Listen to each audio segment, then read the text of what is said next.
Je crois qu'il n'y a pas un modèle unique qui va s'installer. Ça dépend fortement du cas de figure des différentes banques. Il y a des banques qui pensent que d'ici 5 ans, tout le monde sera digitalisé et qu'il n'y aura plus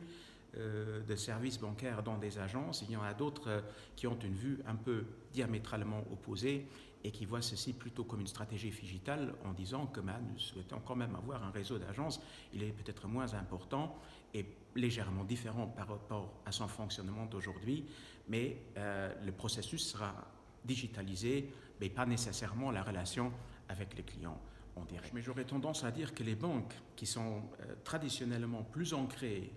sur une place financière et qui ont un réseau d'agences d'aujourd'hui et qui ont une forte position dans le marché, celles-là, elles ne vont pas disparaître du jour au lendemain pour ne faire que du digital 24 heures sur 24, alors que d'autres acteurs qui sont des nouveaux acteurs qui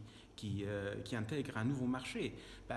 ils vont profiter de cette digitalisation pour éviter des gros frais d'infrastructure et de cette sorte, ils seront beaucoup plus digitalisés